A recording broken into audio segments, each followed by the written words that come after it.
샬롬, 주님의 이름으로 문안드립니다. 나사렛 아침 묵상이 이제 누가복음, 에스라, 말라기를 돌아 고린도 전서까지 왔습니다. 그동안 수고 많으셨습니다. 오늘 말씀의 제목은 하나 되지 못한 교회입니다. 먼저 본문 말씀을 읽어드리겠습니다. 고린도전서 1장 10절에서부터 17절입니다. 형제들아, 내가 우리 주 예수 그리스도 이름으로 너희를 권하노니 모두가 같은 말을 하고 너희 가운데 분쟁이 없이 같은 마음과 같은 뜻으로 온전히 합하라. 내 형제들아, 글로의 지편으로 너희에 대한 말이 내게 들리니 곧 너희 가운데 분쟁이 있다는 것이라. 내가 이것을 말하거니와 너희가 각각 이르되 나는 바울에게, 나는 아볼로에게, 나는 게바에게, 나는 그리스도에게 속한 자라 한다는 것이니 그리스도께서 어찌 나뉘었느냐? 바울이 너희를 위하여 십자가에 못 박혔으며 바울의 이름으로 너희가 세례를 받았느냐? 나는 그리스도와 가이오 외에는 너희 중 아무에게도 내가 세례를 베풀지 아니한 것을 감사하노니 이는 아무도 나의 이름으로 세례를 받았다 말하지 못하게 하려 합니다. 내가 또한 스데바나 집사람에게 세례를 베풀었고 그 외에는 다른 누구에게 세례를 베풀었는지 알지 못하노라. 그리스도께서 나를 보내심은 세례를 베풀게 하려 하심이 아니요 오직 복음을 전하게 하려 하심이로되 말이 지혜로 하지 아니함은 그리스도의 십자가가 헛되지 않게 하려 함이라. 아멘. 이 책의 배경을 통해 한 가지 교훈을 먼저 나누고자 합니다. 예수님은 분명히 말씀하셨어요. 나는 의인을 부르러 온 것이 아니라 죄인을 불러 회개시키러 왔다. 그러므로 교회는 영적으로 병든 사람이 모인 곳이 되는 것이 정상이고 교회 안에 문제 있는 사람들이 모이는 것이 당연합니다. 그리고 교회는 그리스도의 복음의 능력으로 병든 교인들과 공동체를 영적으로 치료할 책임과 의무가 있습니다. 그러므로 교회는 한마디로 병원이 되어야 합니다.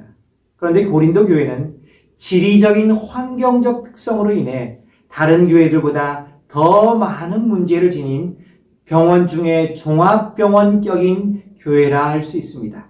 그런데 여러분, 한 가지 놀라운 사실은요, 이 고린도 교회 때문에 아마도 목회자 바울의 흰머리가 저처럼 더 많이 늘었을지도 모르지만 또 반대로 죄가 많은 곳에 은혜가 넘친 것처럼 고린도전서는 그 어떤 서신서들보다도 목회적으로 볼 때 다양하고 풍성한 하나님의 은혜의 말씀이 넘치는 성경책이기도 합니다. 할렐루야. 본문에서 한 가지를 나누고자 합니다.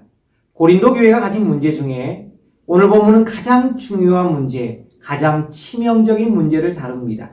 그것은 교회가 하나 되지 못하고 각각 다른 지도자들을 중심으로 서로 나누어 다투고 있다는 것입니다. 한번 들어볼까요? 고린도전서 1장 11절과 12절 말씀. 내 형제들아, 글로의 지편으로 너희에 대한 말이 내게 들리니 곧 너희 가운데 분쟁이 있다는 것이라.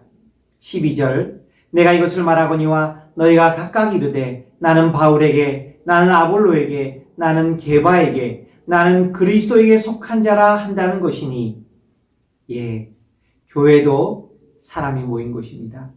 사람마다 다 나이와 성격과 기질이 다르니 10명이 모이면 10명이 다를 수밖에 없고 50명이 모여도 50가지 색깔을 낼 수밖에 없습니다.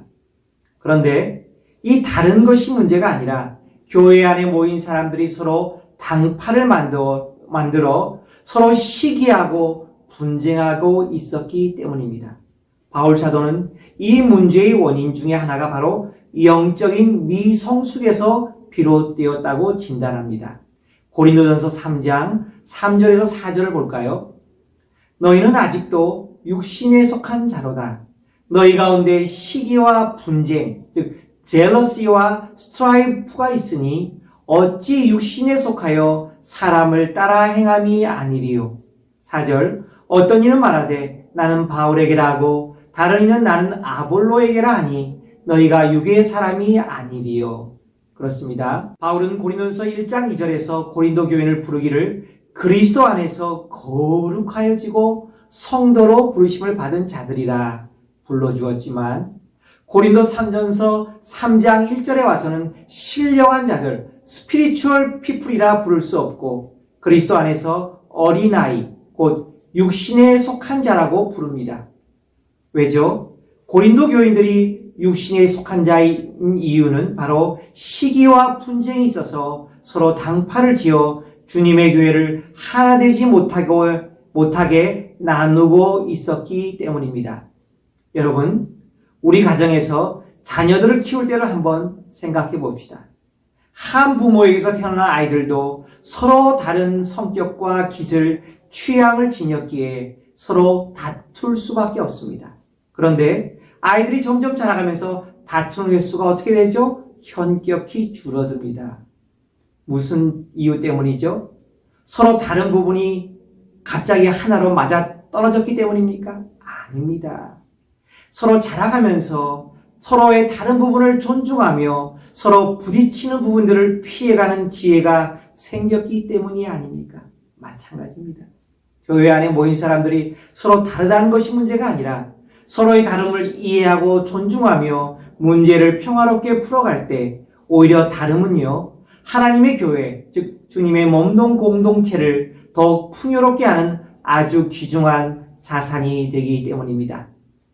본문에서 두 번째로 넘어가 볼까요?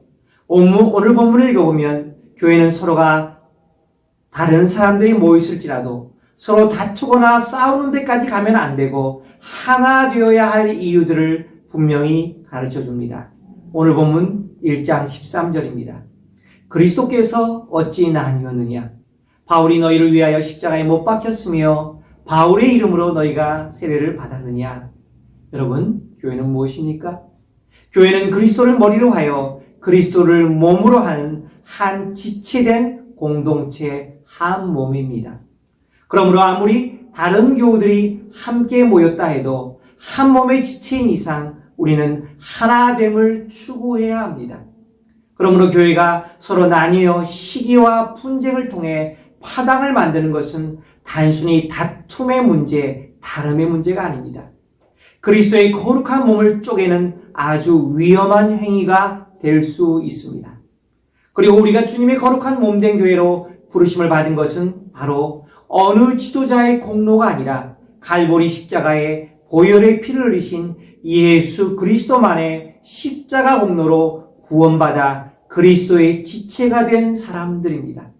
그리고 우리가 우리의 믿음을 고백하며 세례받을 때 그 세례는 성부와 성자와 성령의 이름으로 받은 것이기에 하나님께 속한 자가 되었고, 우리가 세례받을 때 물에 들어갔다 나오는 예식은요, 그리스도와 함께 죽었고 그리스도와 함께 산 새로운 사람으로 태어났다는 표시가 아닙니까?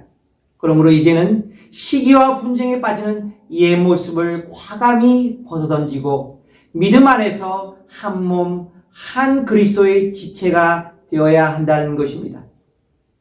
우리 오늘 본문에서는 특별히 당파와 분쟁을 해결하기 위한 지도자의 방법이 드러납니다.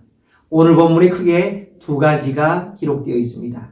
첫 번째는요, 시기와 분쟁이 있고 당파를 조장하는 사람들이 많은 곳에선 그들에게 당파의 빌미를 제공하지 않는 지도자의 지혜로운 행동이 필요하다는 것입니다. 고린도전서 1장 14절과 15절을 볼까요? 나는 그리스도와 가이오 외에는 너희 중 아무에게도 세례를 베풀지 아니한 것을 감사하노니 이는 아무도 나의 이름으로 세례를 받았다 말하지 못하게 하려 함이라. 영적 지도자가 순전하게 복음을 증거하여 그들이 구원받고 세례받아 하나님의 백성이 되는 것이 무슨 잘못입니까? 결코 그렇지 않습니다. 그렇지만 때론 내가 베푸는 세례가 악용될 수도 있다는 것입니다. 파당을 조성하는 자들에게 악용될 수도 있다는 것입니다.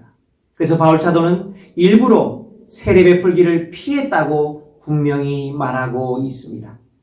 둘째로, 지도자로 부름받아 사역하는 자는 내 교회가 아니라 그리스도의 교회이므로 보내신 분, 곧 그분과 그분이 맡기신 사명을 생각하고 그 사명에 집중해야 한다는 것입니다. 오늘 본문 말씀 17절이죠. 그리스도께서 나를 보내심은 세례를 베풀게 하려 하심이 아니요 오직 복음을 전하게 하려 하심이로되 말의 지혜로 하지 아니함은 그리스도의 십자가가 헛되지 않게 하려 함이라. 저는 이 구절을 읽으면서 바울이란 지도자의 그릇이 참 크다는 생각이 들었습니다. 그는 자기를 위해 목회를 하는 것이 아니라 보내신 분, 그리스도의 뜻이 무엇인가를 먼저 생각했습니다. 한두 명 세례를 더 베풀어서 자기 편을 만들어 수적 우위를 가져 교권을 휘두르려는 것이 아니라 한 명이라도 복음을 더 증거하여 구원받고 성숙하게 만들어 하나님의 거룩한 백성을 만드는 것이 그의 사역의 목표였던 것입니다. 그러므로 그는 복음을 전함에 있어서도 철저하게 자기의 지혜로 자기 사람을 만드는 것이 아니라 그리스도의 십자가의 복음만을 순수하게 증거하여 오직 성령의 나타남과 능력으로 하여 하나님의 거룩한 백성을 만드는 것이 바로 그의 목표였고 그의 사역의 포커스였던 것입니다. 기도하겠습니다. 에베소 4장 3절엔 이렇게 기록되어 있습니다.